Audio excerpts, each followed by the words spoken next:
Suraksha Infra Projects వారి Suraksha Elite HMDA approved premium villa plots. బండా రవిరాల ORR exit number 10 వద్ద ఈ రోజే మీ ప్లాట్ ను బుక్ చేసుకోండి.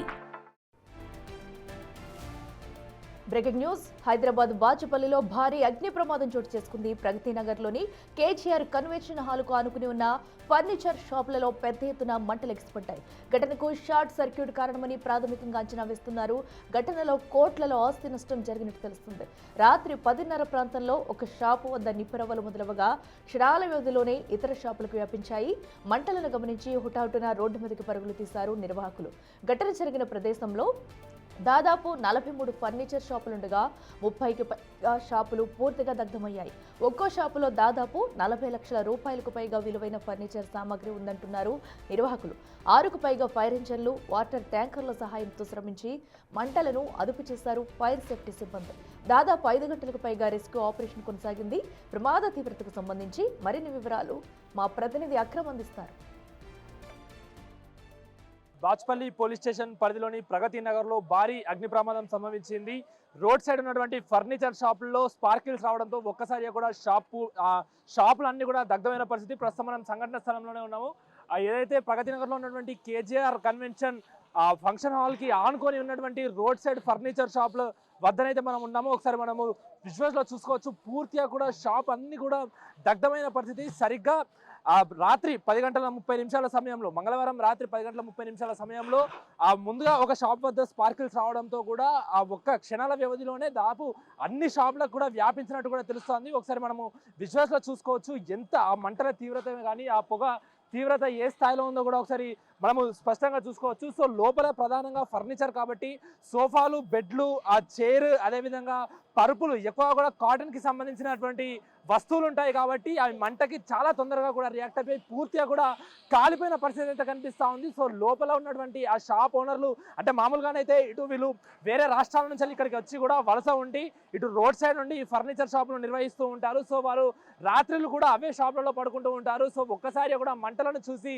ప్రాణభయంతో ఆ షాపుల నుంచి ఉరుకులు పరుగులో కూడా బయటికి వచ్చారు. సో హుటాహుటిన సమాచారం అందుకున్నటువంటి స్థానిక ఫైర్ ఇంజన్లు, అదేవిధంగా ఫైర్ అధికారులు అందరూ కూడా వెంటనే సంఘటన స్థలానికి దాదాపు 6 ఫైర్ ఇంజన్లు, 3 వాటర్ ట్యాంకర్ల సహాయంతోనైతే అటు మంటలను అదుపు చేసే ప్రయత్నంలోకి అయితే పడ్డారని చెప్పుకోవచ్చు. సో ప్రధానంగా ఫర్నిచర్ షాప్ కాబట్టి ఆ ఫోమ్ అంతా కాలుతున్న కారణంగా అటు ఫైర్ ఫైటర్స్కి కూడా మంటలు అదుపు చేయడానికి చాలా కష్టతరమైందనే చెప్పుకోవచ్చు. ఎందుకంటే లోపలికి వెళ్ళే పరిస్థితి కూడా లేదు. ఆ మొత్తం కూడా ఆ స్మోక్ మనం ఆ విజువల్స్ స్పష్టంగా చూస్తున్నాము. ఆ స్మోక్ కారణంగానైతే లోపలికి ఫైర్ ఫైటర్స్ వెళ్ళే పరిస్థితి కూడా కనిపించట్లేదు. సో మనము ఆ విజువల్స్ ఒకసారి చూసుకుంటున్నాం. వాళ్ళు ఏదైతే షెడ్లు వేసుకుంటారో ఆ షెడ్లు అన్నీ కూడా కూలిపోయిన పరిస్థితి కనిపిస్తూ ఉంది. సో మనము స్పష్టంగా చూసుకుంటే ఆ విండోసే కానీ అవన్నీ కూడా కాలిపోయాయి. లోపల చిన్నపిల్లల దగ్గర నుండి కూడా ఉన్నట్టు కూడా తెలుస్తుంది. వెంటనే అటు ప్రాణభయంతో వారు కూడా హుటాహుటిన వచ్చారు. సో ఒకసారి మనం మంటల తీవ్రత ఏ స్థాయిలో ఉందో కూడా ఒకసారి ప్రత్యక్షంగా చూసుకోవచ్చు. ఏదైతే ఆ షాప్ల ముందు పార్క్ చేస్తున్నటువంటి ఒక స్ప్లెండర్ బైక్కి సంబంధించినటువంటి విజువల్ మనం చూస్తున్నాము. పూర్తిగా కూడా బండి పూర్తిగా కూడా 100కి 100% పూర్తిగా దగ్ధమైపోయింది. ఎక్కడ కూడా రూపురేఖలు కనపడకుండా అయితే కనిపిస్తుంది. అంటే ఆ మంటల తీవ్రత ఏ స్థాయిలో ఉందో అర్థం చేసుకోవచ్చు. సో మనకి ప్రధానంగా దాదాపు ఇటు ఈ బైక్ పార్క్ చేసినటువంటి బైక్కి అదేవిధంగా షాప్కి దాదాపు ఒక 5 నుంచి 10 మీటర్ల డిస్టెన్స్ ఉంటుంది. అయినా కూడా ఆ మంటలు ఇక్కడ వరకు వచ్చి పూర్తిగా కూడా దగ్ధమయ్యాయి. అంటే ఆ తీవ్రత ఏ స్థాయిలో ఉందో కూడా తెలుసుకోవచ్చు. సో ఆ ప్రాణభయంతో అందరూ బయటికి రావడంతోనైతే సో ప్రాణ నష్టం అయితే ఎలాంటి జరగలేదు. కాకపోతే లోపల లక్షలు విలువ చేసేటువంటి ఫర్నిచర్ సామాగ్రి ఉన్నట్టు కూడా తెలుస్తుంది. అదంతా కూడా పూర్తిగా కూడా ఎక్కడికక్కడ కాలిపోవడంతో వాళ్ళందరూ కూడా ఆ షాప్కి సంబంధించినటువంటి నిర్వాహకులు కన్నీరు మున్నీరు అవుతున్నారు. సాధారణంగా ఫర్నిచర్ షాపులు అంటే బయట మనం షోరూమ్లలో చూస్తుంటాము. ఆ షోరూంలో కన్నా ఇటు రోడ్ సైడ్ ఉన్నటువంటి ఫర్నిచర్ షాప్లో కాస్త రేట్లు తక్కువగా ఉంటాయి కాబట్టి ఇక్కడికి ఎక్కువ కూడా జనము వచ్చే ప్రయత్నం అయితే చేస్తూ ఉంటారు. సో వచ్చి ఇక్కడ కూడా తీసుకుంటారు. సో ఆ నేపథ్యంలోనే ఇటు రోడ్ సైడ్ కూడా దానికి సంబంధించినటువంటి పూర్తి ఫర్నిచర్ షాపులు ఏర్పాటు చేశారు. సో దాదాపు స్థానికులు చెప్తున్న దాని ప్రకారం మొత్తంగా ఇక్కడ 43 ఫర్నిచర్ షాపులు ఉన్నట్టు కూడా తెలుస్తోంది. వివిధ రకాల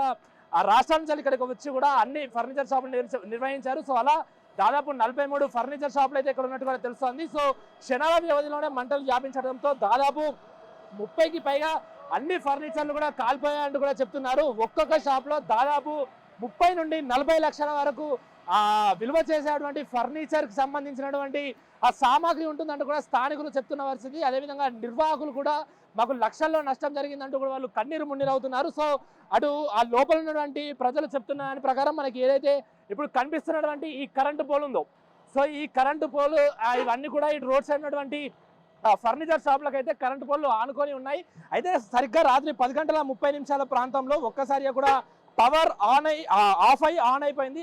ఆ సమయంలోనే దీనికి సంబంధించినటువంటి ఆ కరెంటు పోల్ నుండి అయితే స్పార్కిల్స్ మొదలయ్యాయంటూ కూడా అందులో ఉన్నటువంటి షాప్ నిర్వాహకులు చెప్తున్న పరిస్థితి. సో ఒక్కసారిగా కూడా అక్కడ నుండి స్పార్కిల్స్ రావడంతో పూర్తిగా కూడా ఫర్నిచర్ అదంతా కూడా సోఫా సెట్లు, పిల్లోస్ అంటే అవన్నీ కూడా ఉంటాయి కాబట్టి ఆ కాటన్ ఐటమ్కి ఒక్కసారిగా కూడా అంటుకొని కేవలం క్షణాల వ్యవధిలో దాదాపు 30 ఫర్నిచర్ షాపులు అన్నీ కూడా దగ్ధమైన పరిస్థితి. సో ఒకసారి మనము విజువల్స్లో చూసుకుంటే పూర్తిగా కూడా ఒక యుద్ధ భూమిని తలపిస్తుంది. ఏదైనా ఆ మిసైల్ ఇక్కడికి వచ్చి పడిందా అన్న రీతిలోనైతే మనకి కనిపిస్తున్న విజువల్స్ అయితే స్పష్టంగా చూసుకోవచ్చు. వారు ఇందులోనే వాళ్ళు అటు షాపులు నిర్వహించుకుంటూనే ఇందులోనే వాళ్ళు జీవనం సాగిస్తుంటారు, ఇందులోనే పడుకుంటారు. సో ఇతర రాష్ట్రాల నుంచి వచ్చారు కాబట్టి ఇక్కడే చిన్న చిన్న గుడిసెలు వేసుకొని వాళ్ళు లోపల ఉంటారు. సో ఒక్కసారిగా కూడా మంటలు వ్యాపించడంతో ప్రాణభయంతో కూడా వాళ్ళు అక్కడ నుండి ఉరుకులు పరుగులు తీశారు.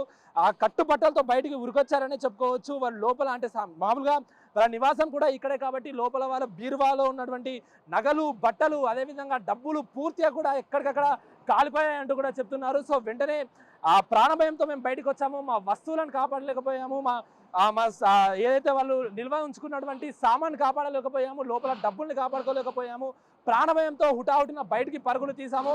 ప్రస్తుతానికి మేమందరం బ్రతికి ఉన్నాము, కానీ లోపల జరిగినటువంటి నష్టాన్ని గుర్తు చేసుకుంటే మాత్రము గుండెలు పగిలేలా కూడా వాళ్ళు ఏడుస్తున్నారు అంటూ కూడా చెప్తున్నారు. మనం ఇంకా అటు డిఆర్ఎఫ్కి సంబంధించినటువంటి అధికారులే కానీ హైడ్రా అధికారులు, ఫైర్ సేఫ్టీ అధికారులు, అదేవిధంగా లా అండ్ ఆర్డర్ పోలీసులు అందరూ కూడా మోహరించారు. అయితే ప్రధానంగా ఇది ప్రగతి నగర్ సర్కిల్ వద్ద ఉండడంతో ప్రజలు కూడా భారీ ఎత్తున కూడా ఇక్కడ చేరుకున్నారు. సో మొత్తంగా కూడా జరిగినటువంటి సంఘటన స్థలం సమీపంలో దాదాపు ఒక 500 మీటర్ల సమీపంలో పూర్తిగా కూడా ఎక్కడికక్కడ నల్లని దట్టమైన పొగ అలుముకుందనే చెప్పుకోవచ్చు. ఎందుకంటే కాలిపోయింది మొత్తం కూడా కాటన్కి సంబంధించినటువంటి ఫోమ్కి సంబంధించినటువంటి సామాగ్రి కావడంతో పొగ పూర్తిగా కూడా ఎక్కడికక్కడ కూడా అలుముకుంది. సో వెంటనే అటు ఇక్కడ బ్రీతింగ్ ప్రాబ్లం కూడా వచ్చిందంటూ కూడా స్థానికులు చెప్తున్న పరిస్థితి. ఇక ఆ మంటల తీవ్రతకి ఒక్కసారిగా కూడా స్థానికులు అదేవిధంగా నిర్వాహకులు పరుగులు తీసిన పరిస్థితి కనిపిస్తూ ఉంది. సో మొత్తంగానైతే కొన్ని లక్షల విలువ చేసే సామాన్ కాలిపోయిందంటూ కూడా వాళ్ళు కన్నీరు మున్నీరు అవుతున్నారు. సో మొత్తంగా మనము అది చూసుకోవచ్చు. సో ప్రధానంగా ప్రతి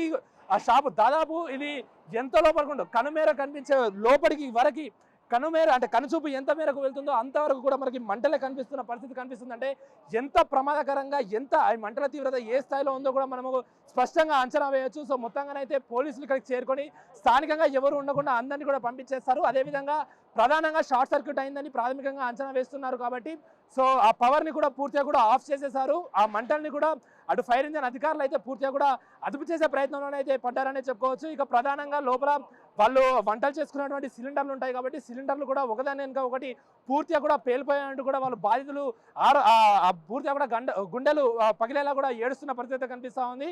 ఇక ఆస్తి నష్టం మాత్రం దాదాపు 1 కోటికి పైగా ఉంటుందంటూ కూడా ప్రాథమికంగా అంచనా వేస్తున్న పరిస్థితి కనిపిస్తూ ఉంది. శివతో అక్రమ్ టీవీ ప్రగతి నగర్ నుండి.